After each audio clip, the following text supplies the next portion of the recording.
বিসমিল্লাহির রহমানির রহিম। ন্যাশনাল কলেজে 2019-20 শিক্ষাবর্ষের দ্বাদশ শ্রেণীর শিক্ষার্থীরা, তোমাদেরকে শুভেচ্ছা জানাচ্ছি আজকে আমার লাইভ ক্লাসে।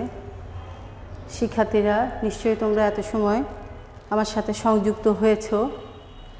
তো আমাকে একটু যাও যে ক্লাসটি দেখতে পাচ্ছ কিনা, যারা যারা লাইনে আছো বোর্ড ক্লিয়ার আছে কিনা, ক্লাসটা দেখতে পাচ্ছ কিনা। ধন্যবাদ। মারিয়া আছো, আমাকে একটু জানাও যে ক্লাসটি। আফরিন খানম আছো, রাজু আছো, ক্লাসটি দেখতে পাচ্ছ কিনা এটা আমাকে একটু কনফার্ম করো। সাউন্ড ক্লিয়ার আছে কিনা আমাকে একটু কমেন্ট বক্সে জানাও যে সাউন্ড ক্লিয়ার আছে কিনা, ক্লাসটি দেখতে পাচ্ছ কিনা। আচল আছো, আমাকে একটু কমেন্ট করে জানাও আগে। রুবায়েত হাসান, অল ক্লিয়ার, ওকে। মারিয়া জানিয়েছো, ধন্যবাদ। আফরিন খানও জানিয়েছো। তো আজকে আমি অষ্টম অধ্যায়ের ওপরেই যে 8.2 অথবা 8B প্রশ্নমালার আলোচনা করব। তো গত ক্লাসে আমি তোমাদেরকে সাম্যাবস্থার একটি সূত্র, তার সমস্যা সমাধান করেছি। সূত্রটি ছিল এরকম যে তিনটি বল যদি কোনো বিন্দুতে সাম্যাবস্থায় সৃষ্টি করে, তাহলে তাদের প্রত্যেকটি বল অপর দুটি বলের লব্ধির সমান ও বিপরীতমুখী ক্রিয়াশীল হবে। এই সাম্যাবস্থার এই সূত্রের আলোকে আমি তোমাদের কিছু সমস্যা সমাধান দেখিয়েছি। আজকে আমি যে সমস্যা নিয়ে আলোচনা করব সেটি হচ্ছে লামির সূত্র। তাহলে আমি লামির সূত্রটা আরেকবার একটু ঝালাই করে নিচ্ছি। লামির সূত্রটা কি? লামির সূত্রটা হচ্ছে, এটি ধরলাম আমরা পি বল, এটি এখান থেকে একটি বল ধরলাম কিউ বল, এবং এখান থেকে আরেকটি বল ধরলাম আর বল। তাহলে তিনটি বল ও এক্স, ও ওয়াই এবং ও জেড বরাবর ক্রিয়া করছে।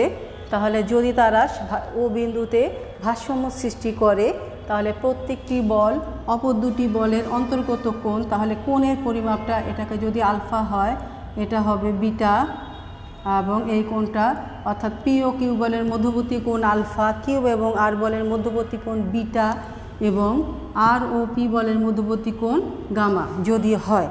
তাহলে এই বল তিনটি যদি একটি নির্দিষ্ট বিন্দুতে ভিন্ন রেখায় ক্রিয়ারত থেকে যদি সাম্যাবস্থা সৃষ্টি করে, তাহলে প্রত্যেকটি বলের মান পি বল, আমি একটু এই পাশে লিখি, প্রত্যেকটি বলের মান অপর দুটি বলের অন্তর্গত কোণের সাইনের সমানুপাতিক হবে। তাহলে পি বল ডিভাইডেড বাই সাইন, এখানে পি বলের বিপরীত অপর দুটি বল কিউ এবং আর এর অন্তর্গত কোণ আছে বিটা, তাহলে বিটা কি ওয়াই ও জেড, তাহলে ওয়াই সাইন ওয়াই ও জেড কোণ। আমরা যখন ত্রিকোণমিতিক অনুপাতের সাথে কোণটি লিখি, তখন এখানে কোণের চিহ্ন দেওয়ার প্রয়োজন হয় না, কারণ সাইন কজের ত্রিকোণমিতিক অনুপাতের সাথে কোণই থাকে। কিউ বল ডিভাইডেড বাই কিউ বলের মান ডিভাইডেড বাই সাইন, কিউ বলের সাথে বিপরীত পি ও আর ও পি বলের মধ্যবর্তী কোণ গামা, তাহলে গামা হচ্ছে জেড ও এক্স, তাহলে জেড ও এক্স কোণ ইকুয়াল টু আর বল। আর বল হচ্ছে এই যে আর বল ও জেড বরাবর ক্রিয়ারত, তাহলে আর বলের ছাড়া অন্য দুটো বল পি ও কিউ, তাদের মধ্যবর্তী কোণ আলফা, তাহলে সাইন আলফা হচ্ছে কি এক্স ও ওয়াই, এক্স ও ওয়াই। তাহলে প্রত্যেকটি বল অপর দুটি বলের অন্তর্গত কোণের সাইনের সমানুপাতিক। আশা করি লামির উপপাদ্যটি তোমাদের ঝালাই হয়ে গিয়েছে। এখন আমি তোমাদের সাথে, নিশ্চয়ই লামির উপপাদ্যটি আমি আগেও পড়িয়েছি, তোমাদের স্মরণে এসেছে। এখন আমি তোমাদের সাথে এই লামির উপপাদ্য বিষয়ে সমস্যা সমাধানে যাব। তার আগে লামির উপপাদ্য এই প্রশ্নমালার 90% বা তারও বেশি অঙ্ক এই প্রশ্নমালায় লামির উপপাদ্য দিয়ে করতে হবে, কিন্তু কিছু বিশেষ অঙ্ক আছে বা সমস্যা আছে যেগুলো ত্রিভুজ ত্রিভুজের সংক্রান্ত। অর্থাৎ আমি বলতে চাচ্ছি এই কথাটা যে ও বিন্দুটা কখনো ত্রিভুজের লম্ব কেন্দ্রে থাকবে, কখনো ত্রিভুজের পরিকেন্দ্রে থাকবে, কখনো অন্তকেন্দ্রে থাকবে, কখনো ভর কেন্দ্রে থাকবে, অবস্থান করবে। তাহলে ত্রিভুজের যে 4 ধরনের কেন্দ্র আমরা পাচ্ছি, 1 নাম্বার পাচ্ছি ধরলাম আমি লম্ব কেন্দ্র, 2 নাম্বার ধরলাম আমি অন্তকেন্দ্র, তাহলে 3 নাম্বার আমি ধরলাম পরিকেন্দ্র, 4 নাম্বার ধরলাম ভর কেন্দ্র। তাহলে এই 3টি বল পি কিউ আর এরা যদি একবার কাজ করলো, ধরো যেটা বললাম আমি লম্ব কেন্দ্রে ক্রিয়া করছে, তাহলে তখন কিভাবে এমন প্রমাণটি হচ্ছে। আবার ধরো অন্তকেন্দ্রে ক্রিয়া করছে, তখন কিভাবে হচ্ছে।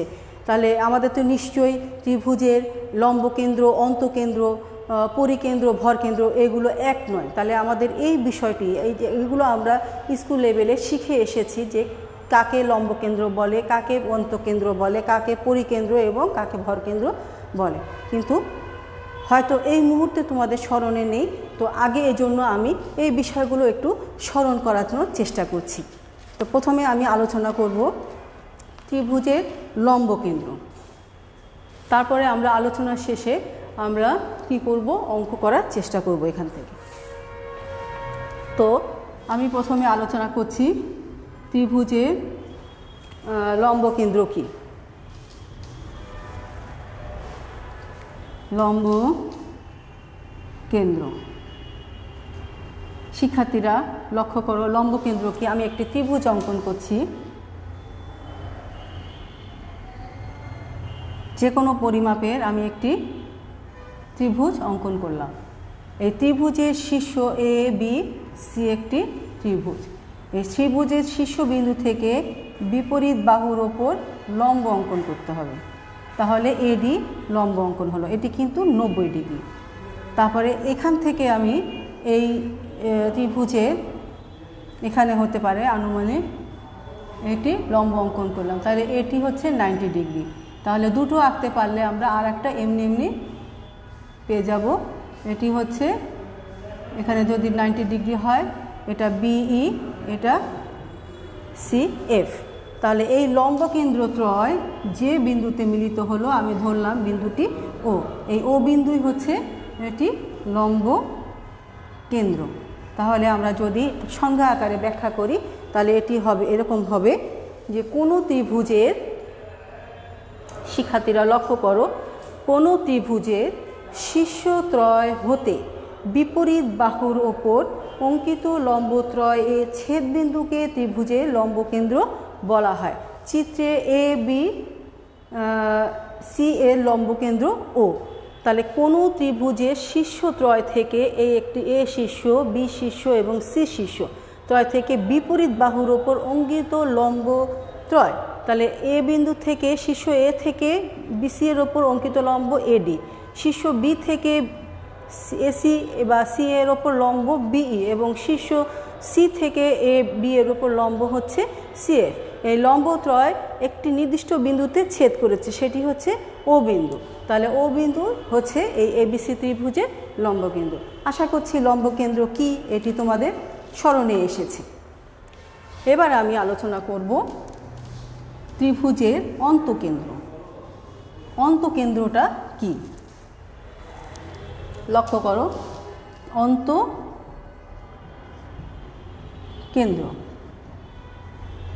এই পর্যায়ে আমাদের আলোচ্য বিষয় হচ্ছে অন্তকেন্দ্র। অন্তকেন্দ্র আমি আছি, অন্তকেন্দ্রটা হচ্ছে একটি বৃত্তকে, লক্ষ্য করো,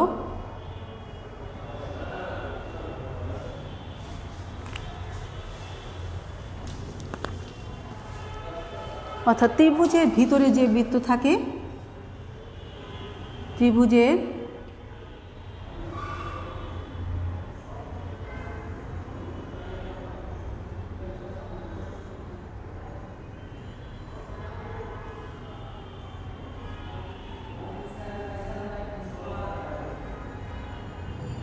এ বি সি একটি ত্রিভুজ।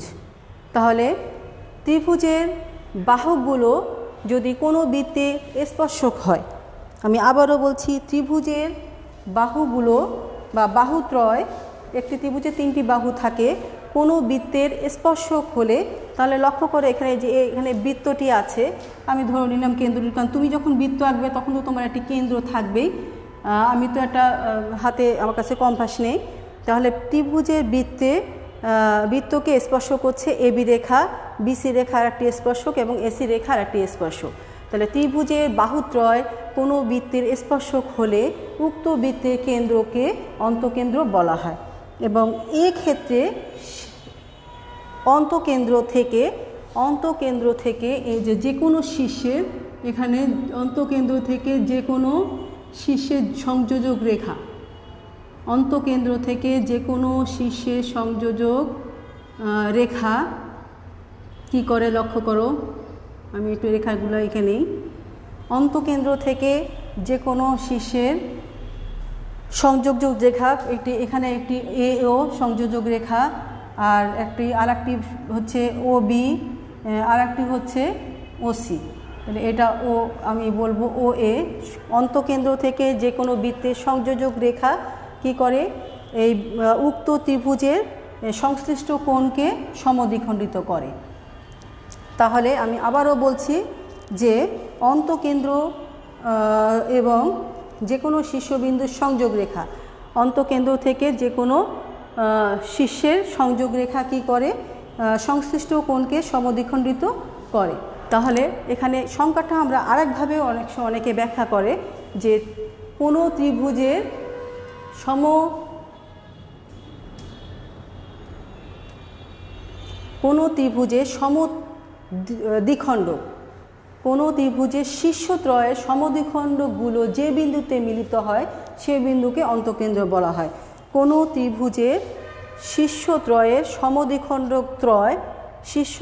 সমদ্বিখণ্ডক, শীর্ষবিন্দুতে সমদ্বিখণ্ডক হচ্ছে, তাহলে ত্রয় যে বিন্দুতে মিলিত হয় সেই বিন্দু অন্তঃকেন্দ্র বলা হয়। এখানে লক্ষ্য করো, তাহলে বি এ ও কোণ সমান সমান সি এ ও কোণ, সি এ ও কোণ সমান সমান হাফ এ কোণ। ভালো করে লক্ষ্য করো, বি এ ও কোণ এবং সি এ ও কোণ, এই দুটা কোণ সমান হবে, তাহলে সমদ্বিখণ্ডক করবে, কাকে সমদ্বিখণ্ডক করবে, হাফ এ কোণ, এই কোণের অর্ধেক হবে। নিশ্চয়ই বুঝতে পেরেছ। একইভাবে সি এ বি ও কোণ, সি বি ও কোণ ইকুয়াল টু এ বি ও কোণ ইকুয়াল টু হাফ বি কোণ। লক্ষ্য করো মাঝে বি কোণগুলো আছে। এবং একইভাবে এ সি ও কোণ ইকুয়াল টু বি সি ও কোণ, বি সি ও কোণ ইকুয়াল টু হাফ সি কোণ। নিশ্চয়ই বুঝতে পেরেছ। এবার আমার আলোচ্য বিষয় হচ্ছে পরিকেন্দ্র।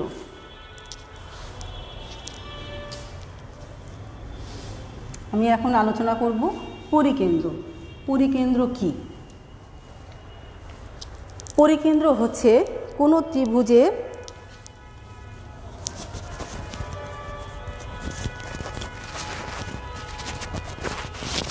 পরিকেন্দ্রটা কোনো ত্রিভুজের, আমি একটি বৃত্ত আঁকছি আগে, বৃত্তের ভেতরে একটি ত্রিভুজ অঙ্কন করব যে কোনো পরিমাপে, বৃত্তের ভেতরে একটি যে কোনো পরিমাপে ত্রিভুজ অঙ্কন করব। তাহলে ধরলাম কেন্দ্রটা এখানে আছে, তাহলে কোনো ত্রিভুজ, এইটাই হচ্ছে কোনো বৃত্তের ভেতরে যে ত্রিভুজ থাকে, অর্থাৎ ত্রিভুজের শীর্ষত্রয়কে স্পর্শকারী বৃত্তকে পরিবৃত্ত বলা হয়, এর কেন্দ্রকে পরিকেন্দ্র বলা হয়। এবং এই যে এর ব্যাসার্ধ হচ্ছে, পরিকেন্দ্রের ব্যাসার্ধ হচ্ছে এই যে ও এ, ও বি এবং ও সি রেখা। এখানে আরেকটি কথা বলার আছে যে এই যে এখান থেকে ও বিন্দু থেকে, আমার যদি অ্যাকচুয়াল বৃত্তটা ঠিক হতো, ও বিন্দু থেকে এই যে লম্ব, এইটা এই বাহুগুলো সমান হয়। ও বিন্দুতে আমি একটি দেখাচ্ছি, ও বিন্দু থেকে তার যে বাহুগুলোর ওপর, ত্রিভুজের বাহুগুলোর ওপর লম্ব কি করে, ওই বাহুকে সমদ্বিখণ্ডিত করে। তাছাড়া এখানে আমরা শিখেছি, দেখো বি ও সি কোণ, বি ও সি কোণ equal to 2 into A B A C কোণ, বি এ সি কোণ। অর্থাৎ কেন্দ্রস্থ, তোমরা পড়েছিলে বৃত্তের উপপাদ্য জেনারেল ম্যাথ নবম শ্রেণী দশম শ্রেণীতে তোমরা পড়েছো বৃত্তের কেন্দ্রস্থ কোণ অর্থাৎ কেন্দ্রে অবস্থিত কোণ বৃত্তস্থ বা পরিধিস্থ কোণের দ্বিগুণ। পরিধিস্থ কোণ বি এ সি কোণ, এটাকে 2 গুণ করলে এই বি ও সি কোণ আমরা পাই। বৃত্তের কেন্দ্রস্থ কোণ পরিধিস্থ কোণের দ্বিগুণ, এটি পাওয়া যায়। এবার আসো, আমাদের আলোচ্য বিষয় হচ্ছে ভরকেন্দ্র। ভরকেন্দ্র কি? ভরকেন্দ্র, একটি ত্রিভুজ অঙ্কন করব। ত্রিভুজ অঙ্কন করে ত্রিভুজের বাহুকে মধ্য 2 খণ্ড করলে কি হয়, আমরা যে মধ্যবিন্দুতে শীর্ষ থেকে বিপরীত বাহুর মধ্যবিন্দুতে যে ছেদবিন্দু পাই এটাকে বলা হয় জি, এ বি সি। আর এই বিন্দুর স্থানাঙ্ক কি? জি। এটাকেই বলা হয় ভর কেন্দ্র। অর্থাৎ ত্রিভুজের মধ্যমাত্রায় যে বিন্দুতে ছেদ করে সেই ছেদবিন্দুকে বলা হয় ভর কেন্দ্র। তাহলে প্রত্যেকটি ভর কেন্দ্র AD is to AG is to GD সমান সমান 2:1। ত্রিভুজের ভরকেন্দ্র যে কোনো মধ্যমাকে 2:1 অনুপাতে অন্তর্বিভক্ত করে। এ পর্যায়ে আমি তোমাদের সাথে, আজকে তো আমরা বেশি অঙ্ক করতে পারবো না, একটি সমস্যার সমাধান করব। আমি এখন তোমাদেরকে একটি অঙ্ক করে দেখাবো। পরবর্তীতে আমি এই জাতীয় এখানকে প্রত্যেকটা থেকে যে অঙ্কগুলো আছে সেগুলো দেখাবো। তো আজকে আমি তোমাদের দেখাবো 8-এর 2 নাম্বার এসইউ আহমেদের বই অনুসারে। আমার কাছে এখন এসইউ আহমেদের বইটা সামনে আছে। কোশ্চেন নাম্বার 8-এর 2। তোমরা তোমাদের এসইউ আহমেদের বই থেকে কোশ্চেন নাম্বার 8-এর 2টা একটু বের করো।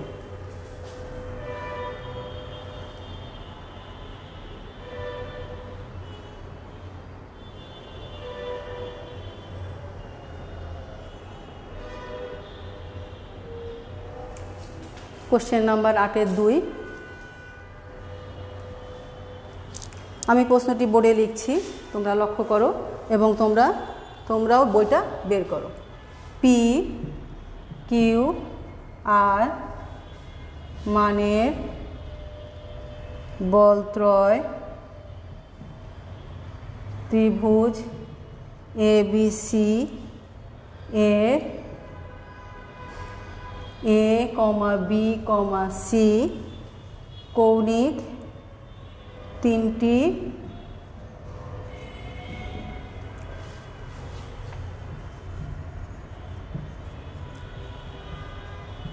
কৌণিক বিন্দু হতে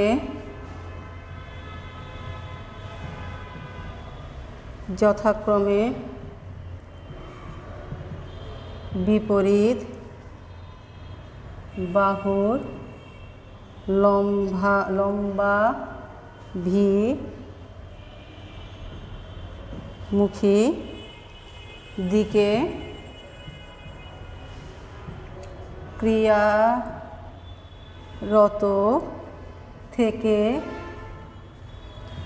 সাম্যাবস্থায় থাকলে প্রমাণ করো যে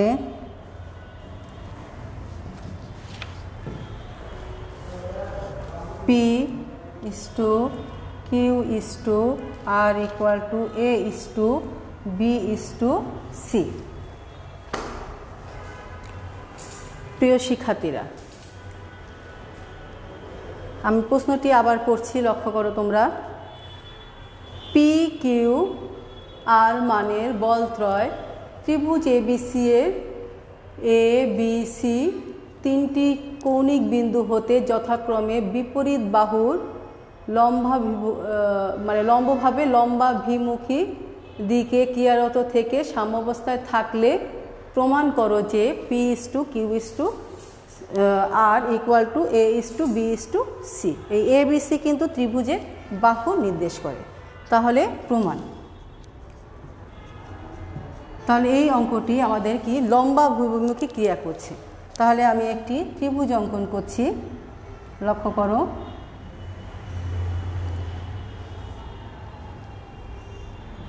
কি বলেছে? বলত্রয় ত্রিভুজ এবিসি এর, তাহলে এ বি সি, এবিসি এর কৌণিক বিন্দু হতে যথাক্রমে বিপরীত বাহুর ওপর লম্ব আঁকবো। তাহলে এ বিন্দু থেকে আমি লম্ব আঁকবো বিসি বাহুর ওপর, বি বিন্দু থেকে আমি লম্ব অঙ্কন করব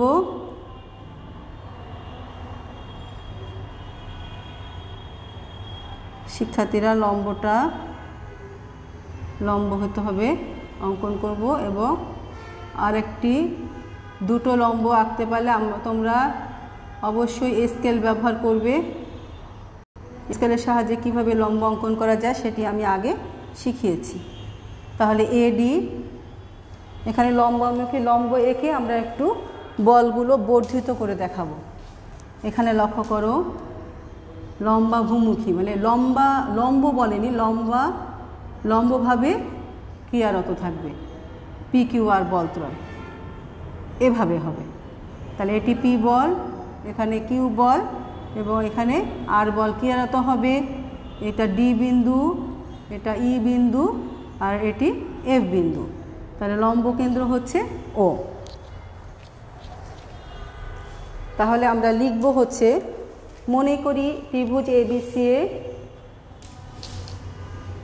মনে করি ত্রিভুজ ABC A A, B, C কৌণিক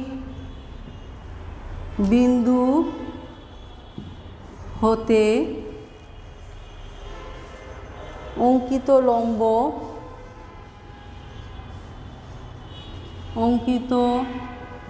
লম্ব AD, BE ও CF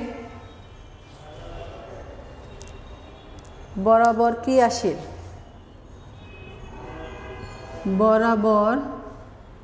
ক্রিয়াশীল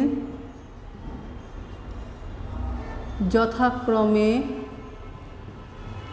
P, Q ও R মানের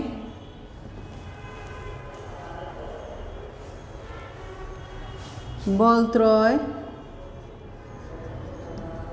ও বিন্দুতে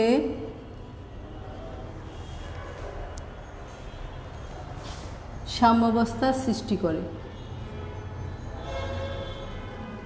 সাম্যাবস্থার অথবা ভারসাম্য, তোমরা যে কোনো একটি লিখবে যেটি প্রশ্ন থাকবে। ভারসাম্য সৃষ্টি করে। আশা করছি প্রশ্নটি তোমরা খুঁজে পেয়ে গিয়েছো বা উঠানো হয়ে গিয়েছে। আমি প্রশ্নটি মুছে দিচ্ছি।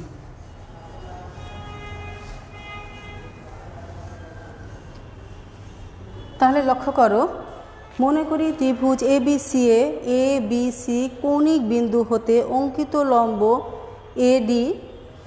AD লম্ব, BE লম্ব এবং CF বরাবর ক্রিয়াশীল যথাক্রমে PQ ও R মানের বলত্রয় ও বিন্দুতে সাম্যাবস্থার সৃষ্টি করেছে। তাহলে সুতরাং লামির উপপাদ্য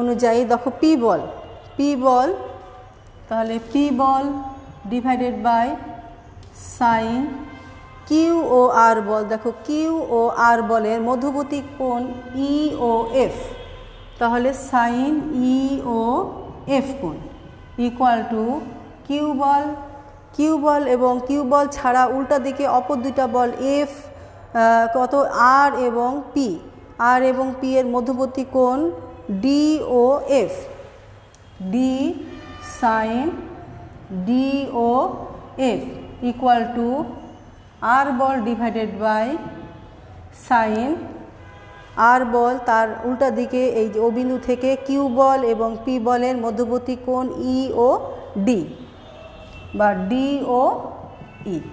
এটাকে আমরা 1 নম্বর দেব। আশা করছি লামির উপপাদ্যের ব্যবহারটি তোমরা বুঝতে পেরেছো কিনা আমাকে একটু কমেন্ট বক্সে কমেন্ট করে জানাও। তোমরা লামির উপপাদ্যের ব্যবহারটি বুঝতে পেরেছো কিনা আমাকে একটু। আচ্ছা রুবায়েত, ধন্যবাদ তোমাকে, তুমি কমেন্ট করেছো লম্বাভিমুখী কি। লম্বাভিমুখী হচ্ছে শীর্ষবিন্দু থেকে তার বিপরীত বাহুর ওপর আমরা লম্ব অঙ্কন করব এবং লম্বটা এখানে আমাদের যে শীর্ষবিন্দু থেকে আমরা লম্ব অঙ্কন করেছি, কিন্তু লম্বটা কি বিসিকে ডি বিন্দুতে ছেদ করছে, কিন্তু লম্বটা শেষ লম্বাভিমুখী, তার মানে এটার শেষ কোথায় সেটা বলেনি, এজন্য অ্যারো চিহ্ন দিয়ে পি মানে এটি আরও লম্বভাবে চলছে এটা বোঝাচ্ছে এবং এখানে পি বলটা ক্রিয়া করছে এটাই বোঝাচ্ছে। আশা করছি বুঝতে পেরেছো। এখন আমাদের এই যে ই ও এফ কোণের মান, ডিও এফ কোণের মান এবং ডিও ই কোণের মানটি দরকার। তাহলে এখন ই ও এফ কোণটা কোথায় আছে দেখো, ই ও এফ এই যে এই কোণটি দেখো এখানে একটি এ এফ ও ই একটি চতুর্ভুজ কাজ করছে, এ এফ ও ই, তাহলে একটি চতুর্ভুজ।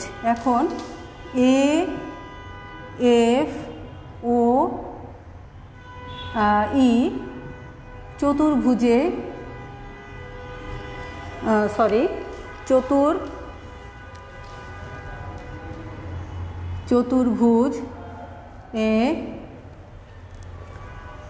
চতুর্ভুজে এখানে লক্ষ্য করো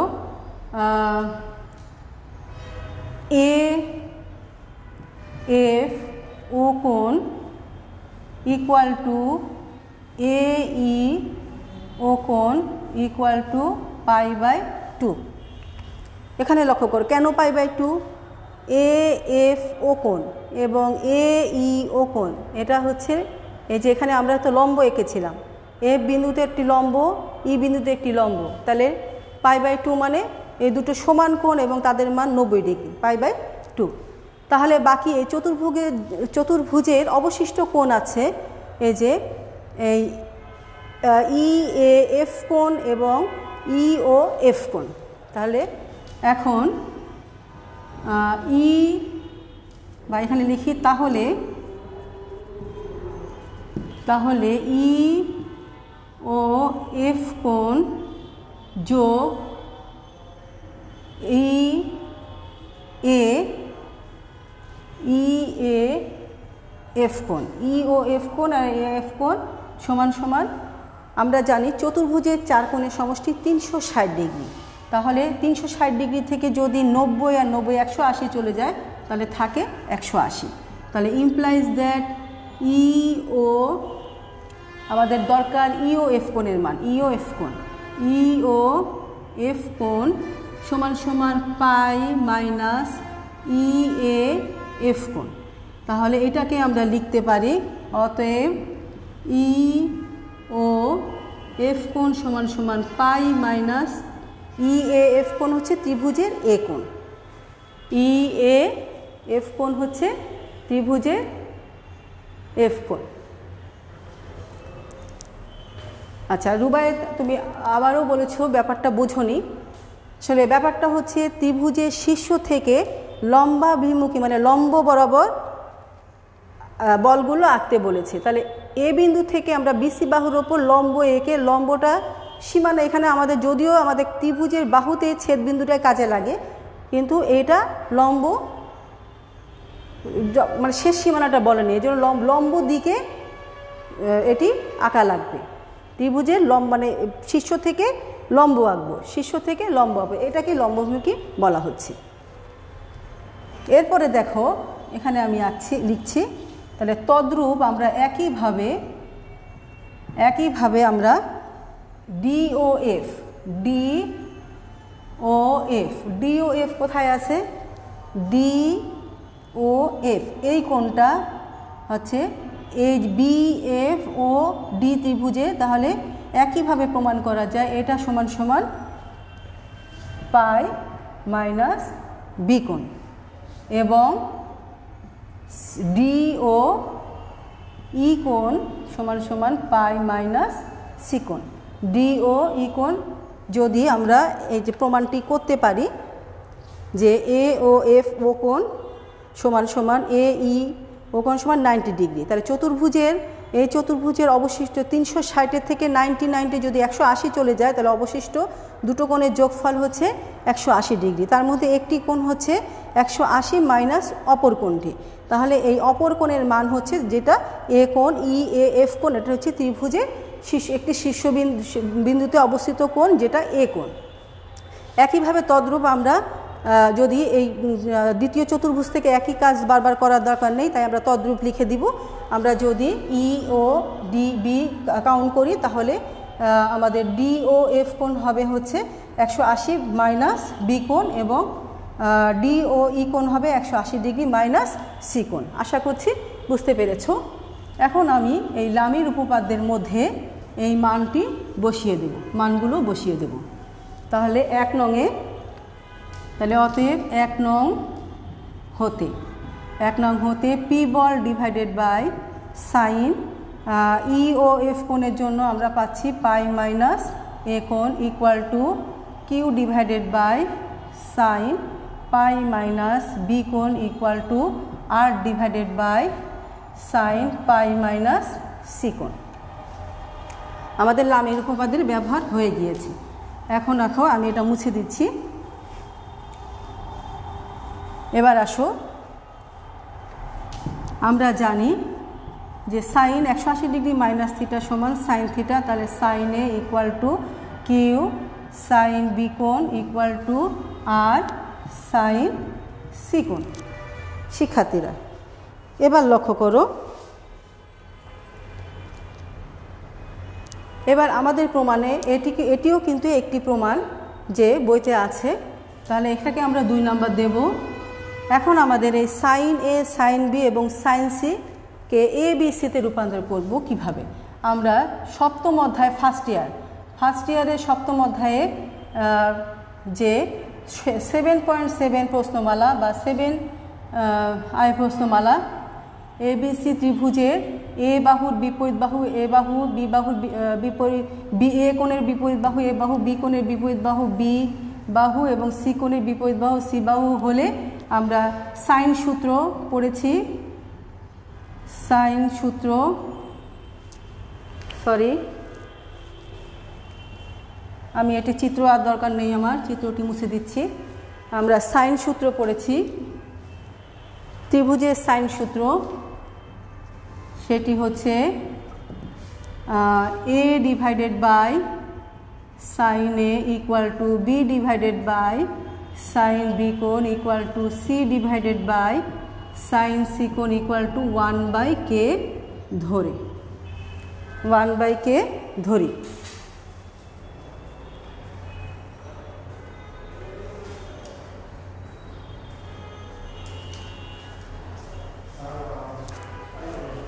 তো লক্ষ্য করো, এখান থেকে আমরা পাই অতএব সাইন এ কোণ equal to A K, sine B কোণ ইকুয়াল টু বি কে এবং সাইন সি কোণ ইকুয়াল টু সি কে।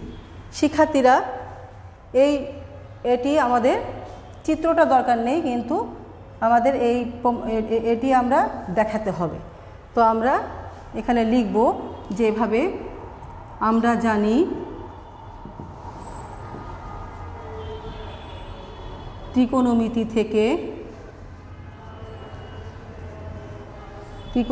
থেকে A by sine A equal to B by sine B equal to C by sine C equal to 1/k ধরি। এটা লিখতে হবে, প্রশ্নের মধ্যে অ্যান্সারের মধ্যে লিখতে হবে। অতএব সাইন এ কোণ equal to A K sine B কোণ ইকুয়াল টু বিকে এবং সাইন সি কোণ equal to small C K. এটি আমাদের অঙ্কের ভিতরে লিখতে হবে। এটি বাম সাইডে আমি বোঝানোর জন্য লিখেছিলাম, কিন্তু এটিতে অঙ্কের ভিতরে তোমাকে লিখতে হবে। এ পর্যায়ে আমি তাহলে 2 হতে 2 এ মান বসাবো। তাহলে 2 এ মান বসিয়ে 2 এ মান বসিয়ে পি ডিভাইডেড বাই সাইন এর মান হচ্ছে A K equal to Q divided by B K equal to R divided by C K. আমি নিচের দিকে মুছে দিচ্ছি। আমাদের অঙ্ক প্রায় শেষ। তাহলে ইমপ্লাইজ দ্যাট, লক্ষ্য করো, পি ডিভাইডেড বাই কে, সকল জায়গা থেকে কে গুণ করলে কে চলে যায়, A divided by Q divided by B equal to R divided by C. এটাকে আমরা লিখতে পারি অতএব P is to Q is to R equal to A is to B is to C. প্রমাণিত। অঙ্কটি যথেষ্ট পরিমাণে ইম্পর্টেন্ট। তোমরা ভালো করে এই অঙ্কটি প্র্যাকটিস করবে। তো শারমিনা মারিয়া, তুমি সূত্রটি লিখেছো, অসংখ্য ধন্যবাদ তোমাকে। তো আশা করছি আজকের ক্লাসটি তোমরা ঠিকঠাক মতো বুঝতে পেরেছো। তোমরা এই জাতীয় সকল অঙ্কগুলো, আমি আরও অঙ্ক আছে, যেমন অন্তকেন্দ্র, ভরকেন্দ্র, পরিকেন্দ্র অঙ্কগুলো ইম্পর্টেন্ট। আমি পর্যায়ক্রমে ইম্পর্টেন্ট অঙ্কগুলো তোমাদের করে দেওয়ার চেষ্টা করব। ততক্ষণে তোমরা ভালো থাকো, সুস্থ থাকো। তোমাদের সুস্বাস্থ্য কামনা করছি। তোমরা যে আমাদের হাতে যেটুকু সময় আছে, তোমাদের পরীক্ষা আসন্ন, তোমাদের যে সিলেবাস দিয়েছে বোর্ড থেকে, সেই সিলেবাসের আলোকে তোমরা প্রিপারেশান নিতে থাকো। তোমাদেরকে আগামী ক্লাসের শুভেচ্ছা জানিয়ে আমি আজকে আমার ক্লাস এখানেই সমাপ্ত করছি। ধন্যবাদ সকলকে।